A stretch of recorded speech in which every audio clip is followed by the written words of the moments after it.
Terima kasih Anda masih bersama kami. Bagi Anda yang baru saja bergabung, kami hadirkan kembali 3 berita utama hari ini. Hendak melamar kerja, 2 gadis muda menjadi korban jambret. 1 orang diantaranya meninggal dunia di lokasi kejadian. Duel maut dalam pengaruh minuman beralkohol dengan teman kerja di Labuan Batu Selatan. Salah seorang pelaku akhirnya tewas akibat luka senjata tajam. Awalnya coba-coba, seorang warga Kabupaten Langkat kini sukses meraup cuan dari budidaya lebah madu.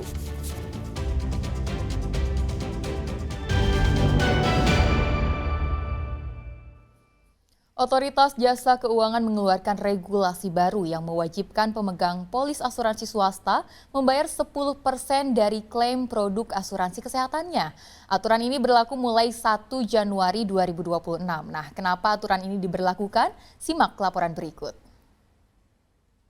Dengan co-payment ini, nasabah harusnya tidak terbebani ya, tapi justru menjadikan nasabah itu terlibat aktif ketika menentukan layanan kesehatan seperti apa yang akan diterima, dan juga berpotensi mengurangi risiko overtreatment nih, Mbak Regina, karena kita melihat overtreatment ini menjadi salah satu penyebab peningkatan klaim asuransi kesehatan. Ada tips nggak untuk pasien gitu agar mendapatkan layanan kesehatan yang tepat, nggak kekurangan, nggak kelebihan gitu ya, sesuai kondisi dan pastinya sampai dengan harapan untuk kesembuhan dari pasien itu sendiri. Mungkin Dokter Dian dulu boleh? Oke, mungkin yang paling banyak ya terjadi ya Mbak Regina, nasabah tuh suka nggak tahu produknya apa. Jadi yang pertama tipsnya adalah nasabah harus paham produk yang dibeli. Produknya apa dan dibelinya juga sesuai dengan kebutuhan. Juga tahu sebenarnya produknya ini mengcover apa gitu, supaya nanti ketika amit-amit sakit itu sudah ada gambaran bahwa ini ini rawat jalan atau rawat inap dan limitnya berapa. Jadi tahu dulu produknya. Kemudian yang kedua, kalau misalnya rawat inap, ya kan banyak rawat inap yang tidak emergency ya Mbak Regina, ada yang direncanakan gitu.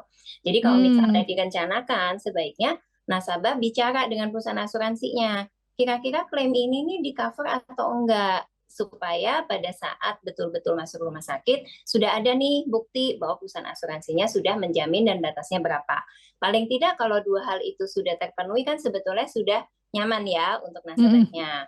Nah, berikutnya pastinya karena ini badan pasien, badan nasabah, harusnya nasabah juga kritis ya Mbak Regina ya. Jadi kalau diberikan treatment, diagnosanya apa, oleh dokternya juga bertanya lah gitu, untuk apa pemeriksaannya, tindakan obat ini untuk apa, dan ketika nanti ada hasil pemeriksaannya juga bertanyalah ke dokternya kan, ini hasilnya apa untuk saya gitu ya. Dokter Wawan, ada tips dokter silakan untuk pasien. Di dalam dunia kedokteran itu ada yang namanya second opinion ya. Jadi manfaatkan yang namanya second opinion itu ya, bahwa mungkin second opinion itu bisa memberikan pencerahan, itu adalah hal yang wajar. Jadi bukan merupakan sebuah tabu kalau ada second opinion.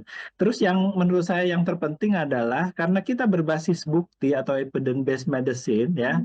Jadi layanan yang diberikan kepada pasien itu bukanlah layanan yang paling mahal atau yang paling canggih, tapi yang paling sesuai untuk kebutuhan pasien. Belum tentu yang paling mahal dan yang paling canggih itu yang dibutuhkan pasien. Nah, ini yang mesti pasien pahami gitu. Keinformasi lain, jemaah haji telah menyelesaikan rangkaian puncak ibadah haji pada Senin malam waktu Arab Saudi. Mereka pun mengakhiri ibadah haji dengan tawaf ifadah sebelum kembali ke tanah air. Ribuan jemaah haji memadati Masjidil Haram sejak Senin sore. Jemaah menyelesaikan rangkaian ibadah haji mereka dengan melaksanakan tawaf ifadah yang menjadi bagian dari rukun haji. Tawaf ifadah sama dengan tawaf umroh, yaitu mengelilingi Ka'bah sebanyak 7 putaran, namun yang berbeda jemaah tidak lagi menggunakan ihram karena telah selesai sejak lempar jumroh Aqobah. Usai tawaf, jemaah kemudian sa'i atau berjalan sebanyak 7 kali dari Bukit Safa ke Bukit Marwah. Rangkaian ibadah haji selesai setelah jemaah haji melaksanakan tahallul kedua. Oke, jadi saya sudah menyelesaikan rangkaian ibadah haji saya. Saya sudah tawaf ifadah, kemudian juga sudah sa'i dan tahalul kecil. Dan sekarang saya mau lebih menyempurnakan ibadah haji saya dengan mencukur habis rambut saya. Untuk potong habis rambut hanya diperuntukkan bagi laki-laki. Hukumnya tidak wajib, namun dianjurkan. Oh ya, sekali potong jangan lupa siapkan uang sebanyak 30 rial atau sekitar Rp135.000. Ya, akhirnya saya sudah selesai mencukur habis rambut saya dan benar-benar habis. Alhamdulillahirrahmanirrahim. Nabila biasa melaporkan dari Mekah, Arab Saudi. Memiliki banyak manfaat dan bisa menambah penghasilan. Seorang warga di Kabupaten Langkat membudidayakan lebah madu apicerana. Ia memanfaatkan lahan kebun miliknya seluas setengah hektar untuk berbudidaya lebah madu ini. Simak laporan berikut.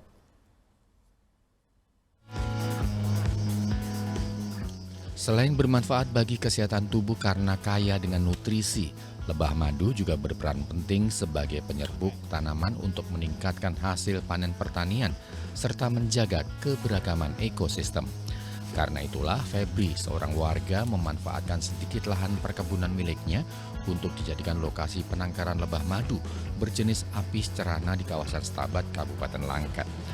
Bermula dari coba-coba dengan memasang jaring penjerat lebah di lahan perkebunan miliknya, Febri memulai dengan 3 sarang penangkaran lebah pada tahun 2021. Ia mendapatkan pengetahuan tentang budidaya lebah apis cerana dari media sosial dan teman kuliahnya. Usahanya terus berkembang dan saat ini ia memiliki puluhan sarang lebah. Sejauh ini manfaat penangkaran lebahnya masih banyak digunakan untuk penyerbukan tanaman miliknya seperti pohon apel, coklat, dan pisang. Hasil panen madu dari penangkaran lebah ia jual kepada warga di daerahnya untuk langsung dikonsumsi atau untuk mengobati berbagai penyakit. Menurut Febri, langkah pertama yang dilakukan adalah memasang jaring penjerat lebah. Setelah sebulan, hasil tangkapan tersebut dipindahkan ke lokasi penangkaran lebah yang terbuat dari bahan alami seperti kayu, anyaman jerami, dan juga bambu. Setelah 3 bulan, ratusan ekor lebah tersebut akan menghasilkan madu dan siap untuk dipanen. Yang kita ternakkan di sini yaitu apis cerana. Berbeda dengan madu lebah hutan, yaitu itu jenis apis dorsata. Dia sarangnya tunggal. Ini berbahaya nggak? Berbahaya tidak? Kalau berbahaya tetap berbahaya, tergantung perlakuan kita. Dan kita berani melakukan pemanenan di siang hari. Kalau untuk manfaatnya banyak sih untuk kesehatan. Dan terutama untuk tenaga. Kalau tingkat kesulitannya ketika dia curah hujan sangat tinggi, lebah tidak aktif untuk mencari pakan. Suka duka Bang sendiri? Kalau dukanya sih sebenarnya ketika kita melakukan pemanenan, lebah itu ngamuk. Jadi kita banyak kena sengat, dan sukanya itu ketika kita melakukan pemanenan banyak menghasilkan madu. Untuk satu koloni lebah, pertumbuhan lebah yang dibudidayakan dapat bertahan selama 3 tahun. Namun dalam masa 3 tahun itu, koloni ini akan menghasilkan beberapa koloni baru. Sementara untuk lahan pertanian seluas 1 hektar dapat menghidupi 100 koloni lebah, asalkan di sekitarnya juga terdapat tumbuhan lain sebagai pendukung agar nektar, polen, resin, dan air tetap tercukupi bagi kebutuhan lebah itu sendiri. Muhammad Hamdani melaporkan dari Langkat.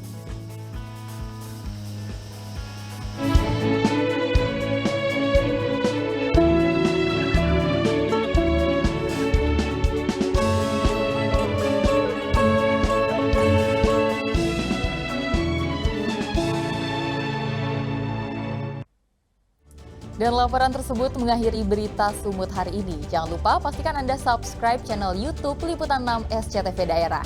Saya Tia Anissa, berterima kasih atas perhatian dan kebersamaan Anda. Selamat beraktivitas dan sampai jumpa.